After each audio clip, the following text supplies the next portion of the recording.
야곱아, 너를 창조하신 여호와께서 지금 말씀하시느니라. 이스라엘아, 너를 지으신 이가 말씀하시느니라. 너는 두려워하지 말라. 내가 너를 구속하였고 내가 너를 지명하여 불렀나니 너는 내 것이라. 아멘. 하나님 감사합니다. 오늘 이 시간 저희들을 하나님의 전으로 부르시고 또 주님을 예배할 수 있게 하시며 찬송하며 기도하며 하나님을 사모하게 하시니 감사드립니다. 오늘 주의 전을 찾은 모든 믿음의 가족들 한 사람 한 사람을 주님 기억해 주시고 말씀을 통하여 은혜 주시되 새 힘과 새 소망과 새 능력을 체험하고 돌아갈 수 있도록 인도해 주시옵소서. 각가지 다양한 삶의 환경 중에 고통하고 아파하는 가운데 올라온 성도들도 있으며 또한 풀 수 없는 인생의 문제로 인해서 주님 앞에 부르짖어 간구할 마음으로 올라온 믿음의 가족들도 있사오니 주님 말씀이 임할 때에 감동시켜 주시고 문제는 푸시고 연약함은 강하게 하시고 그리고 고통은 제하여 주시옵소서. 예수님의 이름으로 기도하옵나이다. 아멘. 아멘. 한 주간도 우리와 함께 하시고 우리와 동행하시며 또 오늘 여기까지 인도하신 하나님을 찬양드립니다. 또 뿐만 아니라 우리를 죄와 사망 가운데도 구원해 주시고 또 예수 그리스도의 보혈의 피로 우리를 정케하사 하나님의 자녀 삼아 주신 예수 그리스도 우리 주님을 찬양드립니다. 우리의 마음을 날마다 새롭게 하시고 부드럽게 만드셔서 주님 찾게 하시고 또 주의 날을 기억하게 하시고 이렇게 올라오게 하신 성령 하나님을 찬양드립니다. 오늘 이 기쁨과 감사의 마음으로 우리 서로 문안하면서 말씀을 사모하기를 원합니다. 좌우 옆 사람 이렇게 축복하겠습니다. 잘 오셨습니다. 주님은 당신을 사랑하십니다. 축복하겠습니다. 우리 하나님께서는 하나님의 은혜로 구원받은 저와 여러분이 아주 행복한 인생을 살기를 원하십니다. 여러분, 세상 사람들은 다 누구나 행복을 추구하며 삽니다. 행복하고 싶어하고 행복을 얻기 위해서 노력하고 또 행복한 인생을 소망하면서 여러 인생의 활동을 하게 되는 것입니다. 어거스틴은 그런 얘기를 했습니다. 인생 행복은 어디서 오는가? 하나님을 아는 것이 최고의 행복이라고 했습니다. 하나님을 알고 그분을 믿고 그분과 관계를 맺는 것이야말로 인생의 최고의 행복이다라고 이야기했습니다. 스펄전 목사님은 세상에서 행복을 추구하면서 행복을 소망하며 사는 사람들을 향해서 진정한 행복은 우리 안이나 우리 밖으로부터 오는 것도 아니다.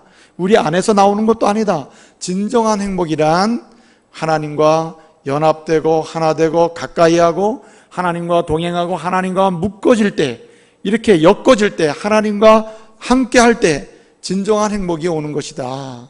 그러면서 그는 담대한 목소리로 행복을 찾는 세상 사람들을 향해서 하나님께로 나오기를 소원했고 또 하나님께로 나온 사람들로 하여금 하나님 앞에 엎드리기를 소망하면서 말씀을 외쳤습니다. 여러분, 시편 기자는 이렇게 말합니다. 시편 78편 28절에서 하나님을 가까이 하는 것이 진정한 행복이다. 하나님을 가까이 하는 것이 내게 복이고 내게 행복이다 라고 노래를 했습니다. 그렇습니다. 여러분, 우리는 행복을 추구합니다. 행복을 노래합니다. 행복을 소원하며 삽니다. 그런데 그 행복은 세상에서 오는 것도 아니고 내 속에서 나오는 것도 아니고 누군가가 내 속에 집어넣어 줄 수 있는 것이 아니라 하나님을 가까이 하고 하나님을 만나고 하나님과 동행하고 하나님과 함께 머물 때 진정 우리에게는 행복이 있는 줄 믿으시길 바랍니다. 그래서 우리는 하나님과 함께하고 하나님께 나아가기를 소원해야 하는 거예요. 여러분, 세상 사람들은 권력으로부터 행복을 찾으려고 합니다. 물질로부터 행복을 찾으려고 해요. 뭔가 소유하는 것이 많아지면 행복할 것이라고 하는 하나의 잘못된 세상의 행복관을 가지고 행복을 추구하죠. 명예나 권력을 가지고 또는 쾌락을 충분히 누리면은 인생은 즐거울 것이다라고 그렇게 잘못된 오해를 가지고 행복을 추구하며 인생을 사는 것이 대부분의 사람들입니다. 하나님은 이러한 세상을 보고 얼마나 탄식하실까요? 그런데 문제는 어디 있냐면 여기에 있습니다. 정말 큰 슬픔은 하나님의 은혜로 예수 그리스도의 보혈의 피로 말미암아 제사함 받고 하나님의 자녀가 된 믿음의 사람들, 성도들조차도 세상 사람들처럼 그렇게 세상에서 세상적인 방법으로 행복을 추구하려고 한다는 데 있는 것입니다. 하나님을 믿고 구원받고 하나님의 자녀가 돼서 진정으로 행복한 자가 됐음에도 불구하고 그 행복을 누리지 못하고 오히려 세상으로부터 세상의 명예나 물질이나 그리고 여러 가지 세상의 가치관이나 그리고 세상으로부터 얻을 수 있는 여러 가지 명예나 권력이나 그리고 쾌락으로부터 세상 사람들처럼 그렇게 행복을 얻으려고 세상에서 시간을 허비하면서 그렇게 살아가는 다수의 성도들이 있다는 것, 이것을 주님은 아주 슬퍼하시는 거죠. 아마도 우리들 가운데서도 주님을 믿고 구원받았음에도 불구하고 진정한 행복자라, 행복한 사람이 되었다고 말씀하신 그 주님과 함께하지 아니하고 주님으로부터 행복을 찾으려고 하지 아니하고 세상 사람들처럼 물질에 집착하고 권력에 집착하고 세상의 쾌락에 여러 가지 방법에 집착해서 행복을 추구하려고 하는 많은 분들이 여기에도 있을지 모르겠습니다. 여러분, 그러나 단언하건대 말씀은 말합니다. 절대로 세상으로부터 오는 방법, 세상 사람들이 추구하는 그런 방법으로는 행복할 수가 없다는 거예요.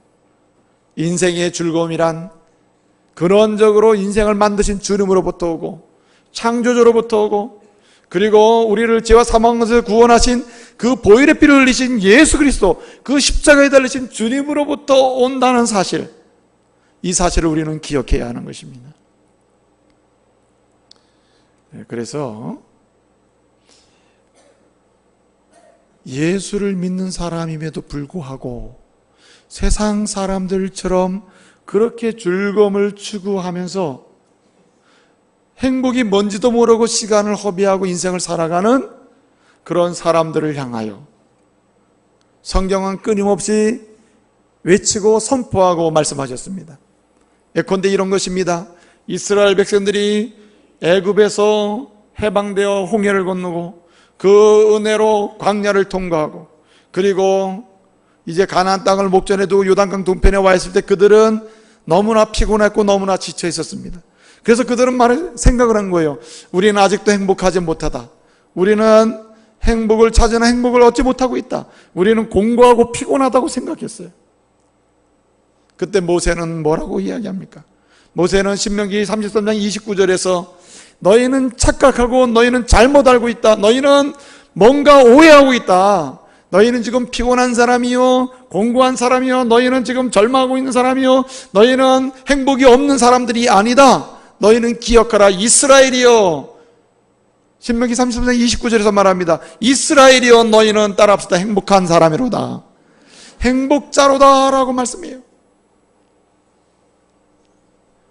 행복한 사람들인데 행복을 잊어버리고 있는 사람들, 즐거움을 가지고 있는 사람들의 즐거움을 누리지 못하는 그들, 하나님의 은혜로 즐거운 사람이 됐음에도 불구하고 우리는 아직도 멀었다고 하는, 그렇게 잘못 알고 있고 잊어버리고 있고 기억하지 못하고 있는 그들에게 하나님은 모세를 통해서 야 정신 차려라.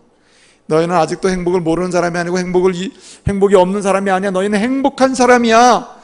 그러니 앞으로 너희들은 더 나은 행복자로서 하나님이 주신 행복을 누릴 일만 남아있는 거야. 이미 행복을 받았고 행복한 사람이 되었어. 그러니 행복을 누려야 될 일이 남아있는데, 더 나은 행복자로 살아갈 일만 남아있는데 왜 그렇게 절망하고 낙담하고 있느냐 말이에요. 근데 여러분, 모세만 이런 건 아니에요. 이스라엘 백성들이 광야에서 이제 다 통과를 하고 하나님의 은혜로 가나안 땅에 들어왔잖아요. 그리고 하나님의 은혜로 이스라엘 왕국이 세워집니다. 하나님의 은혜로 이스라엘 나라가 평탄해요. 그런 가운데 이 사람들은 드디어 세상 사람들처럼 세상에서 행복을 구하는 그런 잘못된 길로 가게 되었습니다. 물질주의로, 우상주의로, 그리고 쾌락주의로, 그리고 권력과 명예주의로 그들은 가면서 세상 사람, 이방 나라 사람들처럼 그렇게 행복을 추구하는 왜곡된 사람들이 되었어요. 그들을 향해서 이사야는 말합니다. 너희는 그렇게 살다가는 멸망한다. 너희들은 그렇게 영적으로 음란한 자리에 있다가는 하나님께 책망을 듣는다. 하나님 그냥 두지 않는다. 반드시 징계하시고 그 자리에서 하나님 멸망을 시키실 것이고 하나님은 다시금 하나님의 거룩한 백성으로 돌아올 수 있도록 그렇게 하나님의 징계로서 너희와 함께 하실 것이다. 계속 책망을 해요. 그러다가 이사야는 뭘 말합니까? 오늘 이사야 1장부터 42장까지 끊임없이 책망하고 끊임없이 예언하고 너희는 그렇게 세상적인 방법으로 행복을 추구하고 즐거움을 찾지만 즐거움을 얻지 못하고 결국은 심판받고 멸망할 것이다. 하나님의 징계의 대상이 될 것이다. 그런 예언의 말씀을 쭉 해오다가 43장에 갑자기 뭐라고 얘기합니까? 여호와가 지금 말씀하시느니라, 창조하신 이가 말씀하시는 너희를 지으신 이가 지금 말씀하시느니라, 두려워하지 말라. 두려워하지 말라. 여기 두려워하지 말라는 말은 히브리어로 알티라라는 말이에요. 너희가 무엇 때문에 염려하고 있고 무엇 때문에 근심하고 있고 무엇 때문에 절망하고 있고 무엇 때문에 뭔가 행복하지 못하다고 하고 있고 불행하다고 생각하고 있고 그리고 근심하고 있는데 그러지 말라는 말이에요. 이 말을 뒤집으면 무슨 말이냐, 이런 뜻이에요. 모세가 신명기 33장 29절에서 이스라엘을 향해서 했던 말씀과 동일해요. 이스라엘이여 너희는 행복자로다 한 것처럼 오늘 이사야는 지금 우리는 행복하지 않아. 그래서 우리는 세상적인 방법으로 행복을 찾아야 돼. 권력으로 나가고 물질로 나가고 쾌락으로 나가고 있는 이스라엘 백성들을 향해서 이사야는 깨우쳐주고 있는 겁니다. 너희는 어떤 사람이라고요? 두려워하지 말라. 이 말은 뒤집으면 너희는 이미 행복한 사람이라 이렇게 선언하고 있는 거예요. 너희는 이미 행복한 사람이 됐는데 왜 염려하느냐, 왜 두려워하느냐, 왜 근심하느냐 말이에요. 너희는 이미 하나님의 백성이 됐는데 너희는 무엇 때문에 근심하고 있느냐? 너희는 이미 구원을 받고 하나님의 은혜를 누리고 있는데 너희는 무엇이 부족해서 세상에서 세상 방법으로 즐거움을 찾고 있느냐? 이미 너에게 하나님의 은혜를 주셨고 행복한 사람으로서 행복한 일을 누릴 기회만 있고 누릴 일만 남아있는데 왜 근심하고 있냐 말이에요. 그렇게 말씀하고 있는 거예요. 여러분, 여기서만 그렇게 말씀하는 건 아니에요. 사도 바울은 말입니다. 예수를 믿고 구원받은 사람들, 예수 피로 제사함 받고 하나님의 자녀가 된 사람들, 그럼에도 불구하고 세상에 매여서 세상의 즐거움에 빠져서 세상에서 뭔가 행복을 찾으려고 하는 초대의 많은 그리스도인들을 향해서 뭐라고 얘기합니까? 너희는 예수 피로 구원받은 사람이 아니냐? 은혜로 믿음을 선물 받고 하나님의 은혜로 예수 그리스도 안에서 하나님의 자녀가 된 사람들이 아니냐? 예? 너희는 하나님의 은혜로 하나님의 백성된 자들이 아니냐? 너희는 행복한 사람들이 되었다라고 말해요. 그러면서 뭐라 그래요? 세상적인 방법은 끊어버리고 세상적인 방법으로 즐거움을 추구하려나 하나 즐거움을 얻지 못하는 그런 방법은 다 잘라버리고 이제 어떻게 하라는 거예요? 이제는 진정 행복한 사람으로서 그 하나님이 주신 행복을 누리는 더 나은 행복자가 되라고 사도 바울은 초대교회 성도들에게 서신서를 통해서 끊임없이 외쳤던 것입니다. 알랑이라고 하는 사람은 그런 얘기를 했어요. 사람들은 행복을 찾기 위해서, 행복을 얻기 위해서 자신의 문을 활짝 열어놓고 행복이여 들어오라 라고 하면서 기다리고 방관하고 있는데 그러는 동안에 행복은 들어오지 않고 오히려 세상의 슬픔과 절망과 그리고 근심과 염려만이 들어올 뿐이다 라고 이야기했어요. 그가 하려고 하는 말은 뭡니까? 정말 행복한 사람으로서 행복을 누리고 행복을 구하고 행복을 경험하기를 원한다면 어떻게 해요? 행복자로서 더 나은 행복을 누릴 만한 삶의 자세와 태도를 갖추라고 말하는 거예요. 여러분, 그렇습니다. 이사야도 마찬가지고 모세의 외침도 마찬가지입니다.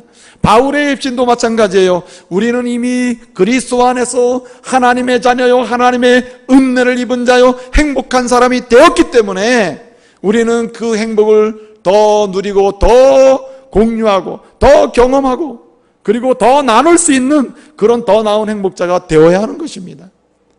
왜 하나님의 자녀가 됐음에도 울고 있느냐? 왜 하나님의 자녀가 됐음에도 오히려 희망보다는 절망에 빠져 있느냐? 왜 하나님의 자녀가 됐음에도 불구하고, 왜 하나님의 교회 올라와 예배하고 기도하는 자녀가 됐음에도 불구하고 더 낙담하면서 더 쓰러지고 있느냐 말이에요. 오늘 주님은 이사야를 통해서 말씀하십니다. 너희는 그래야 될 사람이 아니라 이제는 일어나서 행복한 사람이 되었으니, 나로 인해 구원받았으니, 하나님의 자녀가 되었으니 더 즐겁고 더 복된 인생을 사는 더 나은 행복자가 되어야 한단 말이에요. 이렇게 주님은 말씀을 하고 계시는 거예요. 여러분, 예수 그리스도를 믿고 구원받으셨습니까? 예수 그리스도를 믿고 하나님의 자녀가 되셨습니까? 그렇다면 여러분, 더 나은 행복자들이 되시기를 말씀으로 축복합니다. 예수 그리스도로 말미암아 그 핏값으로 죄사함 받고 하나님의 자녀가 진정으로 되었다면 세상 사람들처럼 물질이나 명예나 권력이나 쾌락으로부터 더 나은 행복을 찾으려고 할 것이 아니라 하나님으로부터 더 나은 즐거움과 기쁨을 얻기를 소원하고 누리기를 원하며 나가야 하는 거예요. 여러분, 어떻게 하면은 우리가 이미 예수 그리스도로 말미암아 하나님의 자녀가 되어 행복자가 된 사람으로서 행복을 누리며 더 나은 행복을 경험하고 또 나누며 노래하는 더 나은 행복자가 될 수 있단 말입니까? 오늘 이사야는 두 가지를 강조하고 있어요. 오늘 우선적으로 더 나은 행복자가 되기 위해서는요, 온전히 우리가 행복한 사람으로서 그 행복을 경험하고 누리고, 그리고 끊임없이 확장돼가는 그 행복을 나눌 수 있는 그런 더 나은 행복자 되기 위해서 정말 중요한 것이 있습니다. 그것이 뭐냐면 오늘 말씀 보니까 이렇게 말합니다. 내가 너를 구속하였고 내가 너를 지명하여 불렀나니 너는 내 것이라고 했어요. 이게 무슨 말입니까? 너는 한마디로 은혜 받은 사람이라는 뜻이에요. 예? 여러분, 더 나은 행복자로서 즐겁고 노래하며 인생을 살 수 있는 그런 성도로 절망의 자리에서 일어나서 가기 위해서는요, 정말 중요한 게 뭐냐면 하나님이 내게 주신 은혜를 기억하고 감사하는 것이에요. 할렐루야. 예? 하나님이 내게 주신 은혜가 무엇이며 그것을 기억하고 그 은혜에 감사할 때에 우리는요, 더 나은 즐거움을 누릴 수가 있는 거예요.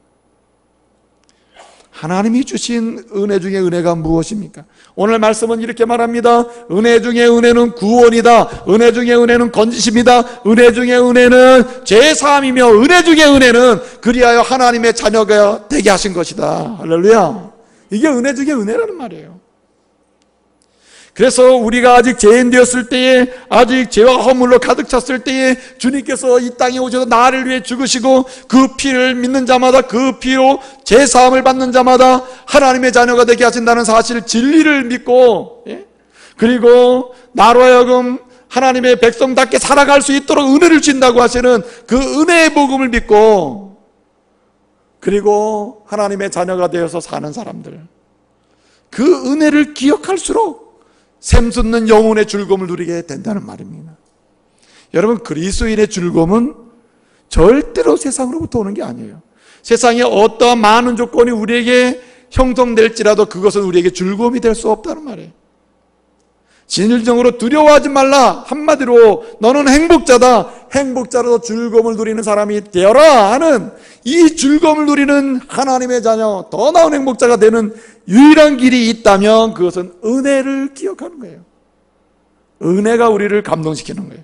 은혜가 우리를 즐겁게 만드는 것입니다.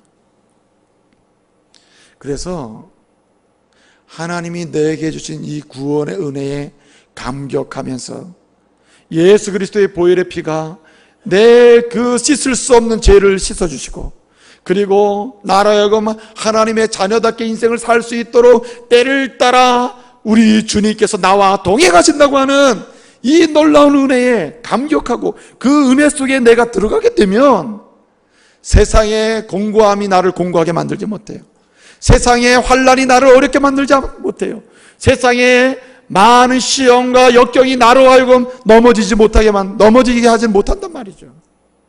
여러분, 구원의 은혜는 모든 것을 이기게 만들고 정복하게 만들고 모든 것을 능히 극복하게 만드는 능력인 줄 믿으시길 바랍니다. 그래서 구원의 은혜에 감격을 해, 그 은혜를 기억하고 그 은혜에 감사할 줄 아는 사람이 되어야 합니다.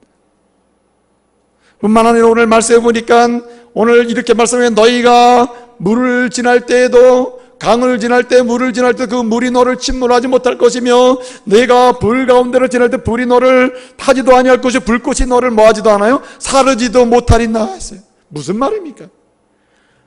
오늘 받고 있는 은혜뿐만 아니라 앞으로 받을 은혜에 대한 소망을 하면서, 받을 은혜를 기억하고 받을 은혜를 소망하면서 감사하면서 나갈 때 우리는 즐거운 인생을 살 수 있다는 말입니다.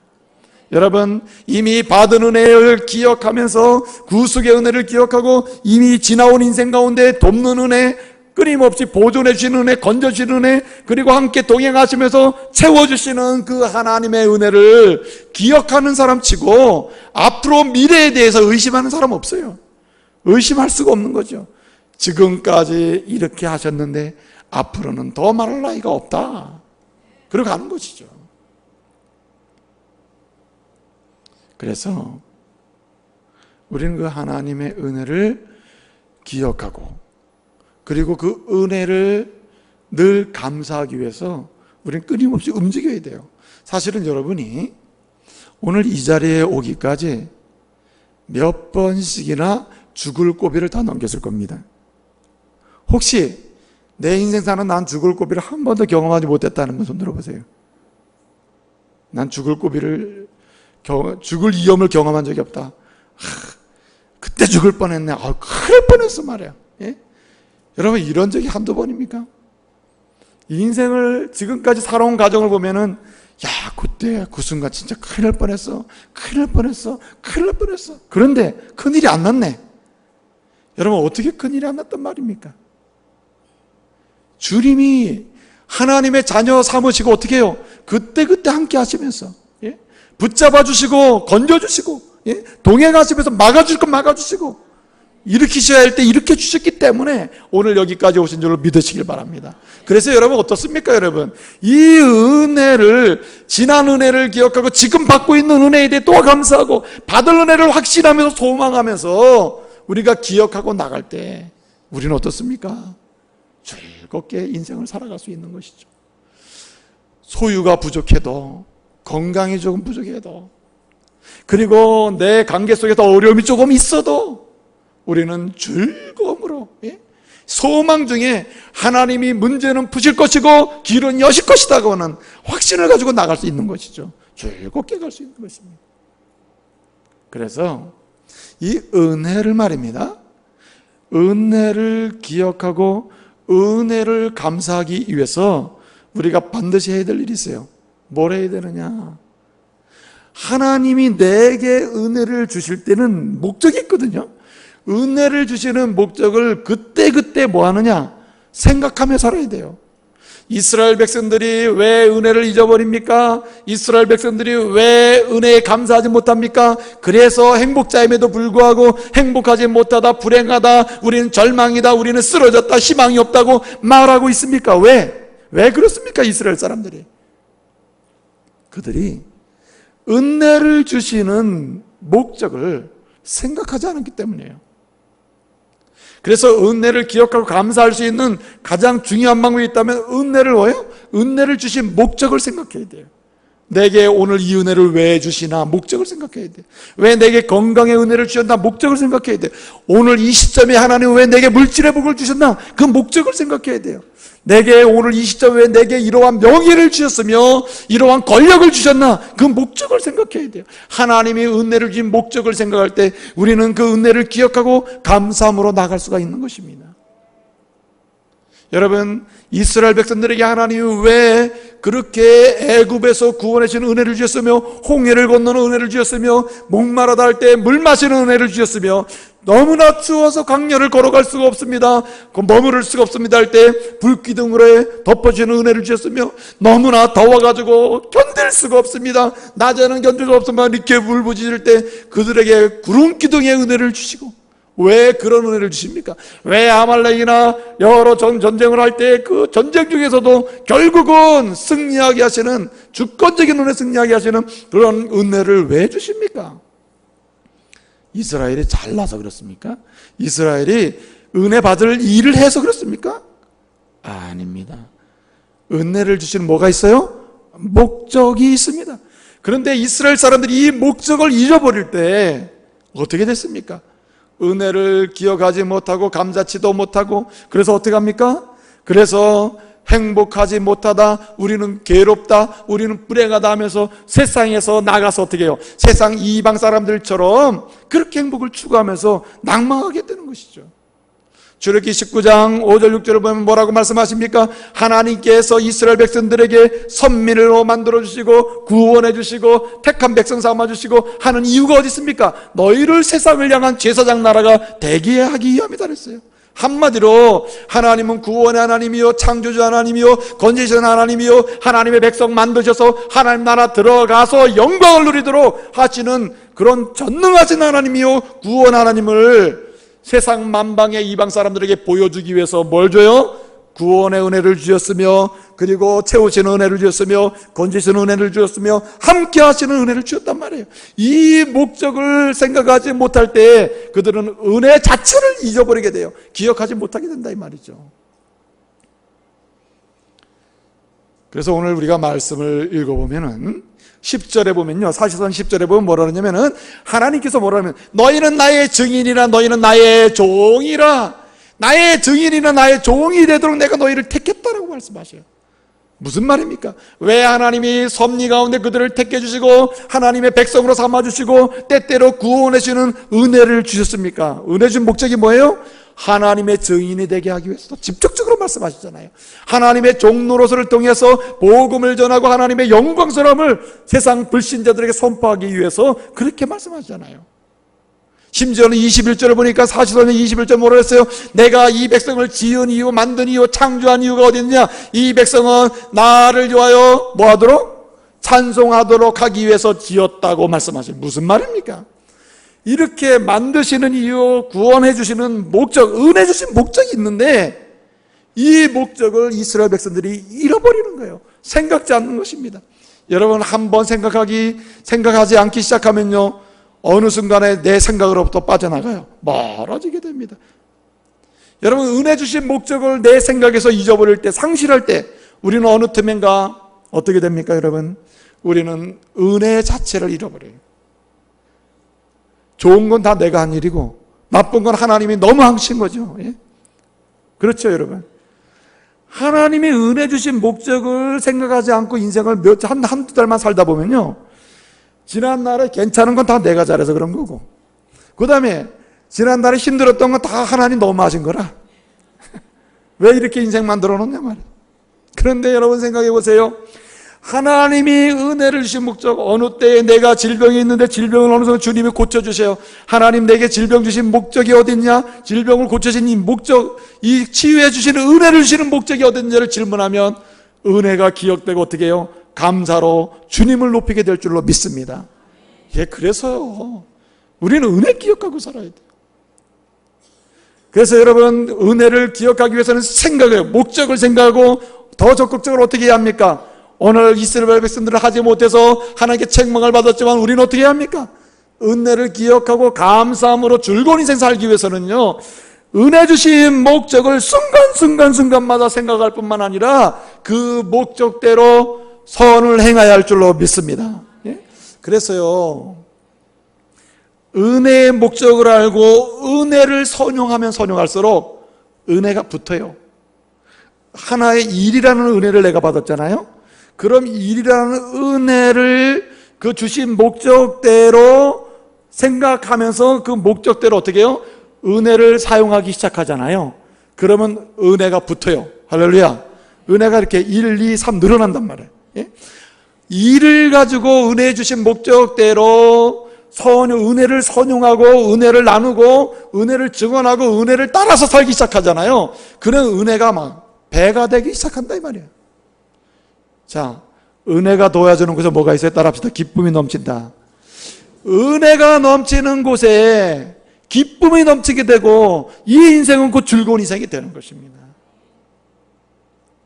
사랑하는 믿음의 가족 여러분, 지금까지 지내온 인생 여정 속에 받은 은혜를 기억하고 감사하시길 바랍니다. 정말 구원의 은혜도 감사하고 구원해 주신 이후에 하나님의 자녀답게 살 수 있도록 때를 따라 건져주시고 보존해 주시고 지켜주시고 인도해 주시고 그리고 동행해 주시는 그 은혜 중에서 몇 가지를 나열할 수 있는 여러분 되시길 바랍니다. 하나님, 내가 몇 년도에 그 은혜, 몇 년도에 그 은혜, 작년에 무슨 은혜, 몇 달 전에 무슨 은혜, 어제 그 은혜, 생각할수록 감사합니다. 생각할수록. 아마 그렇게 기억하면 감사할 수 있어요. 얼마나 즐거운 인생이 됩니까, 여러분? 그런데 더 중요한 게 하나 있습니다. 그건 무엇입니까? 정말 중요한 것이 뭡니까? 하나님께서 우리를 행복한 사람으로 만들어주시고 이제 너는 행복을 누리기만 하면 되는 거야. 행복을 경험하기만 하면 되는 거야. 한마디로 더 나은 행복자로 인생을 살면 되는 거야. 너의 길은 열릴 것이고 너의 막힌 길도 넘어갈 수 있는 능력을 내가 줄 거야 하시는데, 더 나은 행복자로 나아가기 위해서 우리가 어떻게 해야 합니까? 따라합시다. 하나님 말씀에 감동받는 인생이 되어야 한다. 하나님 말씀에 감동받는 인생이 되어야 하는 것입니다. 오늘 여기 말씀해 보니까 이렇게 말합니다. 오늘 여호와께서, 야곱아 너를 창조하신 여호와께서 말씀하시니라. 언제 말씀하시죠? 1번 지금, 2번 옛날. 언제? 지금. 야곱아 너를 창조하신 여호와께서 지금 말씀하시느니라. 너를 지으신 이가 지금 말씀하시니라. 지금 말씀하시는 거예요. 주님은 지금 말씀하신다 이 말을 왜 했습니까? 그러면 이사야 1장부터 42장까지는 옛날에 말씀했고 옛날에 말씀한 걸 다시 반복한다는 말입니까? 아니죠. 1장도 지금 말씀하시는 거고 42장도 말씀할 땐 지금 말씀하시는 거예요. 그럼에도 불구하고 43장에서 오늘 이사야가 말씀을 하는데, 하나님 말씀을 전하는데, 예언의 말씀을 선포하는데 언제 한다고요? 지금 말씀한다고 말씀하셔요. 이 말은 뭘 가르치고 있습니까, 여러분? 하나님께서 지금 너에게 말씀하니 너는 지금 이 말씀을 받고, 따라합시다, 감동을 받아야 한다. 예? 주님이 지금 말씀을 전하시는데, 주님 내가 이 말씀을 듣긴 듣지만은 내가 며칠 뒤에 감동을 받도록 하겠습니다. 주님은 지금 말씀하시지만은 내가 이 은혜에 대한, 이 말씀에 대한 반응은 1년 뒤에 하겠습니다. 이래서는 안 된다 이 말이에요. 여러분, 누가 인생의 즐거움을 누립니까? 누가 성령 충만해집니까? 누가 성부 하나님의 그 계획하신 섭리를 깨달으면서 순종하는 그런 인생의 즐거움을 누리며 살 수 있습니까? 말씀에 감동받고 사는 사람이에요. 예? 여러분, 말씀에 감동이 없으면요, 봉사를 해도 지루하고, 말씀에 감동이 없이 봉사를 하잖아요. 그러면 경쟁이 생기고 일이 안 될 때는 짜증나요. 그리고 혼자 열심히 하다가도 언젠가는 누가 하라 소리도 안 했지만은 자신 혼자 하다가 일 안 하는 사람 보면 미워 죽겠다 이 말이에요. 나만 혼자 열심히 청소하는데 저 사람은 왜 안 하고 있는 거야? 여러분, 주님이 다른 사람과 비교해서 우리 주님 축복하시는 분이 아니에요. 주님은 우리가 하나님 앞에서 무엇인가 은혜에 따라서 반응하며 하는 것 이 자체를 귀히 여긴다 이 말이에요. 근데 여러분, 왜 비교가 생겨요? 왜 봉사하면서 비교합니까? 왜 원망이 생겨요? 왜 불평이 생깁니까? 뭐가 없어서? 감동이 없어서 그래요. 감동이 없어서. 여러분, 목사가 제일 불쌍한 목사가 뭔지 아십니까? 감동받지 못하고 설교하는 게 정말 힘든 거야. 얼마나 힘든 일인지 몰라요. 먼저 이 말씀에 감동을 받아야 되는데 감동이 없는 가운데 말씀 전하려면요, 이거는 마치 가시밭길 걷는 것 같아요. 그래서 성경의 선지자들이나 하나님의 메시지를 정확히 선포하며 하나님의 거룩한 역사를 이루었던 인물들을 보면요, 공통적으로 그 앞에 붙는 말이 있습니다. 하나님의 말씀에 뭐예요? 감동받았다. 감동. 여러분, 느헤미야가 어떻게 무너졌던 예루살렘 도성의 성벽을 살 수 있습니까? 하나님의 감동, 말씀의 감동 때문이에요. 어떻게 에스라가 여러분 성전을 짓는 일에 헌신할 수 있습니까? 스룹바벨 성전을 짓는 일에 함께 할 수 있습니까? 스룹바벨이 어떻게 그렇게 다 무너지고 황무지가 된 예루살렘 땅에 성전을 다시 건축할 수 있습니까? 무엇 때문에 할 수 있단 말입니까? 그것도 짜증스러운 게 아니라 즐겁고 감동으로 기쁨을 할 수 있단 말입니까? 하나님의 말씀이 그를 뭐예요? 감동하기 때문에. 감동하기 때문에. 여러분, 구역장님이 어떻게 잘합니까? 구역장님이 어떻게 구역장 일을 잘할 수 있습니까? 말씀에 감동이 있어야 되는 거예요. 예? 그래서 기도할 때 어떻게 기도해야 됩니까? 구역 식구들이요, 구역장을 위해 기도할 때 주여 우리 구역장님도 말씀에 감동받게 하옵소서 이렇게 기도해야 된다. 그 구역장님이 좀 말씀을 좀 못 가르친다고 그렇게 뒤에서 구역 식구들끼리 모이면 우리 구역장 갈아치워야 된다느니 그렇게 씹는다고 하지 않아. 씹는 게 아니고 하여튼 미안함. 예? 막 그냥 그랬어요? 되겠어요? 예? 어떻게 합니까 여러분? 모든 하나님의 교회에서 문제는 어디서부터 오느냐? 말씀에 감동받지 못하고 일하는 데서 문제가 다 시작되는 거예요. 제가 목사로서 고백하는데 이 시대에 교회의 크고 작은 문제들 말입니다. 교회가 분열이 되기도 하고 교회가 분란이 일어나기도 하고 싸움이 일어나고 교회가 복음에 헌신하지 못하고 그리고 교회가 세상 조직처럼 그렇게 엉뚱한 방향으로 나가게 되는 그때를 보게 되면 이 문제가 어디서 오느냐? 첫째는 100% 목사 잘못이라. 예? 목사가 문제라 이 시대는요. 예? 웃지 마세요. 왜 목사가 문제라니까. 그 다음에 두 번째 문제가 뭐겠어요? 여러분이 알아맞혀 보죠. 예? 첫째는 목사가 문제고 둘째는 장로가 문제입니다. 이 교회 안의 모든 문제, 그리고 전국적으로 일어나는 교회가 분열되는 모든 교회 한가운데는 목사와 장로가 있는 거예요. 그러면 목사의 직분이나 장로의 직이 이렇게 허망한 직분인가? 아니에요. 얼마나 고귀하고 얼마나 아름답고 마땅히 존경받아야 될 직분이에요. 근데 왜 그렇게 되고 있습니까 여러분? 이유는 어디에 있습니까? 말씀에 뭐 받지 못하기 때문에? 감동이 없기 때문이에요.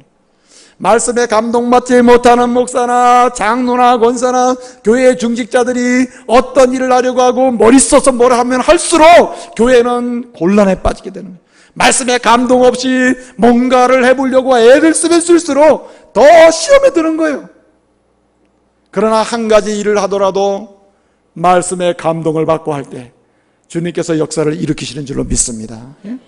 여러분 왜 아버지로서 역할을 못합니까? 가정에서 아버지로서 그 가정을 위해서 하나님이 하시고자 하시는 거룩한 사명과 은혜를 주시는 이유가 있는데 그 일을 감당하기 위해서는 아버지가 뭐 해야 됩니까? 말씀에 감동받고 아버지 역할을 해야 돼요. 말씀에 감동이 있는 남편, 훌륭한 남편 되는 거예요.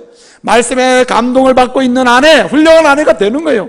감동 없이 남편을 뭘 해보려고 하니, 아내를 뭘 해보려고 하니 어떻게 됩니까 여러분? 분쟁과 싸움이 일어나게 되는 것이죠. 어떤 시골 교회 말입니다. 그 목사님이 열심히 해도 시골에 가구 수가 얼마 되지도 않으니까 교회가 부흥이 안 되는 거예요. 그래서 이 목사님이 하나님 우리 교회도 부흥이 됐으면 좋겠는데 여기저기 흩어져 있는 할머니 할아버지들이라도 좀 나와서 은혜 받으면 좋겠습니다. 이게 성도가 뭐 몇 명 되지도 않지만은 모이는데 이 할머니 할아버지들이 뭐 때문에 주무시는 거라. 계속 예배 시작부터 끝까지 주무시는 거예요. 눈 감고 있는 할머니 할아버지들에게 말씀을 전하려면 얼마나 힘들겠어요. 그래서 이 목사님 어느 날부터 에이 그래 다 졸고 계신데 뭐 말씀 나도 준비하지 않을 거야. 그리고 강단 올라가서 딱 펴가지고 보이는 데를 읽고 그냥 설교를 하는 거예요. 그러니 뭐 은혜가 되겠어요. 그나마 다 졸고 있는 분들 가운데 할머니 한 분이 계셨는데 그분이 계속 앞에서 목사님 말씀을 전하셔도 아멘 아멘 그렇게 은혜를 받았대요. 근데 어느 날부터 준비 안 하고 그냥 딱 피는 대로 나가서 설교를 하니까 그 할머니도 졸더래. 그래서 너무나 속상해가지고 예배를 마친 다음에 국수를 먹으면서 이렇게 얘기했대요. 아, 이 할머니 할아버지들 정말 해도 너무한다고. 내가 설교할 때 좀 눈을 뜨라고. 딴 데는 다 졸아대니까 말씀 전할 땐 눈을 좀 뜨시라고. 그리고 늘 아멘 아멘 하면 은혜 받던 그 할머니에게 특별히 부탁을 했어요. 아, 할머니 지금까지 할머니 때문에 설교한 거나 다름이 없는데 왜 어느 날부터 그 할머니까지 조시냐고. 그러시면 안 된다고. 그러니까 그 할머니 하는 말, 할아버지가 하늘나라 간 다음부터 내가 일하느라고 너무 피곤하고 집안일 하랴 농사일 하랴 너무 피곤해서 교회면 너무너무 힘든데 억지로 참았다가 이제는 조는 거라고 말해요. 예? 그러면서 하는 말이 마지막 말이 정말 골작이요. 목사님이나 나나 피차 일반이라. 예? 왜 피차 일반이냐? 영감 없는 건 같다 이 말이야. 영감 없는. 나는 영감 없어 피곤해서 일하다가 와서 졸고, 목사님은 영감 받지 못하니까 말씀이 형편없다 이 말이지. 예? 사랑하는 성도 여러분 보세요. 이것이 목사뿐이에요? 아니에요. 우리가 일상에서 하나님의 은혜를 기억하고 감사하면서 더 즐거움을 누리고 더 큰 은혜를 경험하면서 살아가는 인생 여정을 가기 위해서요, 하나님 말씀에 감동이 있어야 되는 거예요.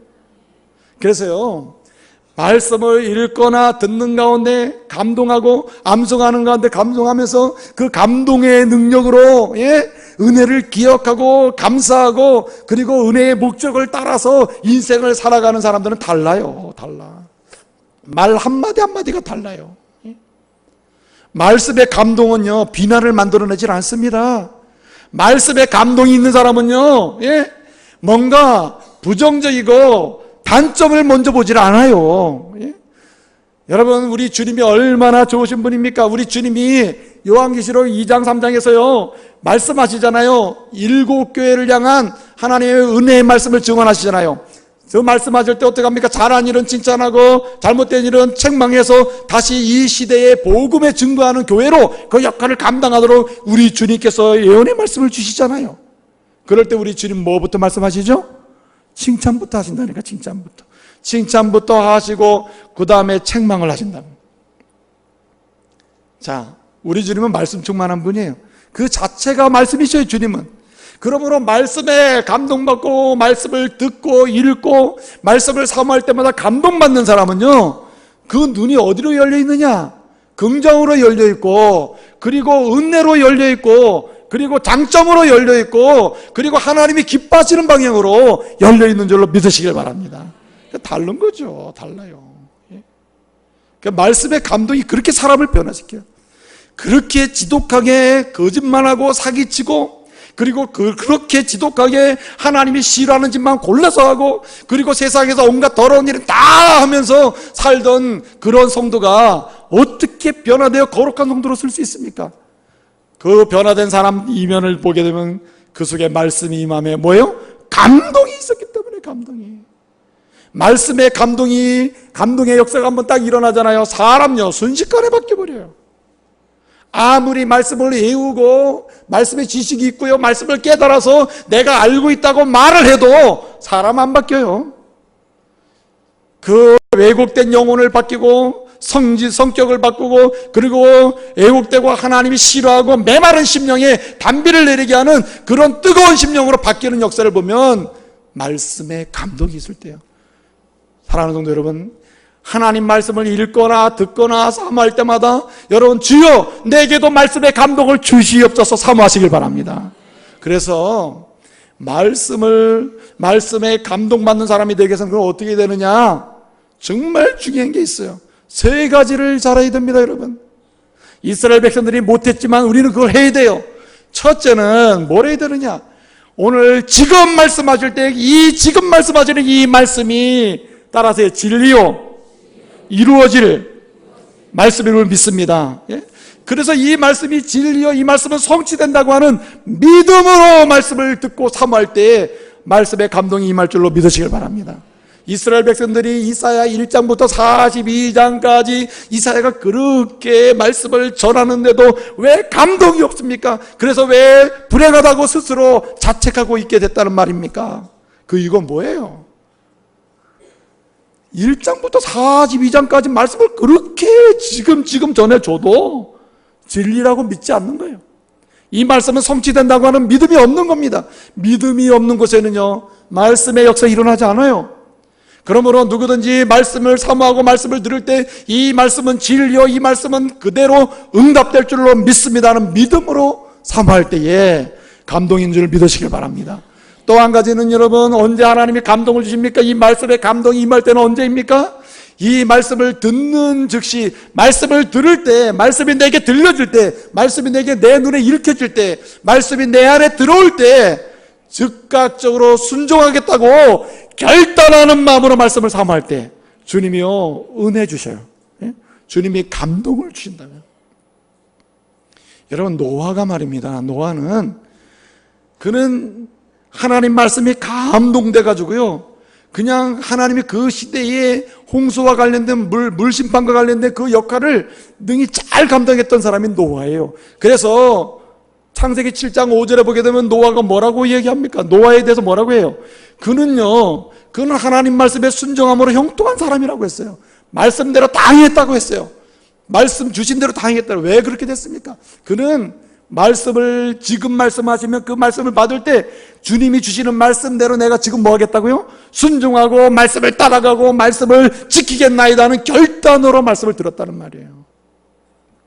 여러분, 말씀을 듣는데 이왕 듣는 말씀 어떻게 들어야 합니까? 주여 말씀하시면 내가 순종하겠으며 말씀하시면 내가 따라가겠으며 말씀하시면 내가 지키겠나이다 결단합니다 하면서 들어야 되지 않겠어요?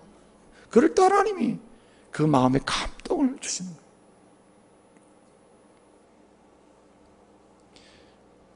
정말 중요한 한 가지가 남아 있습니다. 무엇입니까? 말씀의 감동을 받고 그 감동으로 사는 사람 되기 위해서 여러분 꼭 해야 될 한 가지가 있어요. 그게 뭐냐? 주의 말씀이 내게 주어질 때 이 말씀대로 나를 변화시키소서 하며, 따라합시다, 기도하는 심정으로 말씀을 받을 때, 이 기도하는 심정으로 말씀을 받을 때 우리 하나님이 우리를 감동시켜 주시는 거예요. 여러분, 이스라엘 사람들이 잃어버린 두 가지가 있어요. 첫째는 예배를 잃어버렸고요, 둘째는 기도를 잊어버렸어요. 예배와 기도를 상실하면요, 그들에게는 감동할 기회가 없는 거예요. 그런데 정말 중요한 게 뭐냐면, 그들은 기도를 하나 외식하는 기도라는 거예요. 그들은 기도를 하나 자랑하기 위해서 하는 거예요. 그들은 기도를 하지만 뭐랍니까?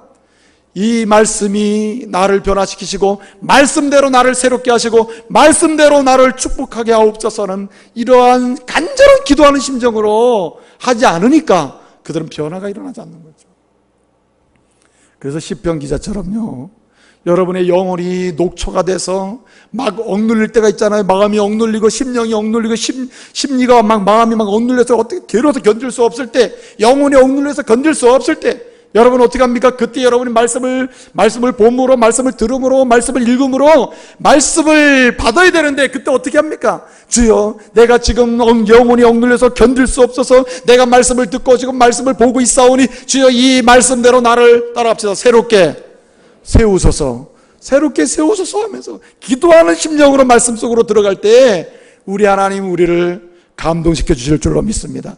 하나님 말씀이 이렇게 감동될 때 여러분 거룩한 역사가 일어나는 거예요. 그래서 시편 119편 28절에서 시편 기자는 뭐라 그래요? 내 영혼이 너무나 억눌려서 죽게 되었고 녹초가 되었고 완전히 녹아지게 되었사오니 주의 말씀대로 나를 모아줘서, 따라하세요, 세우소서. 세우소서, 그렇게 하잖아요.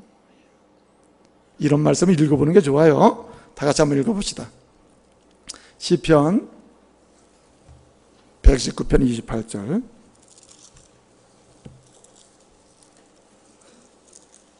(28절입니다)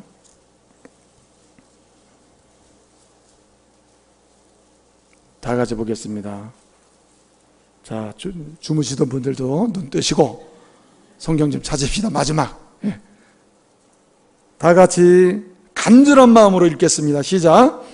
나의 영혼이 눌림으로 말미암아 녹사오니 주의 말씀대로 나를 세우소서. 할렐루야.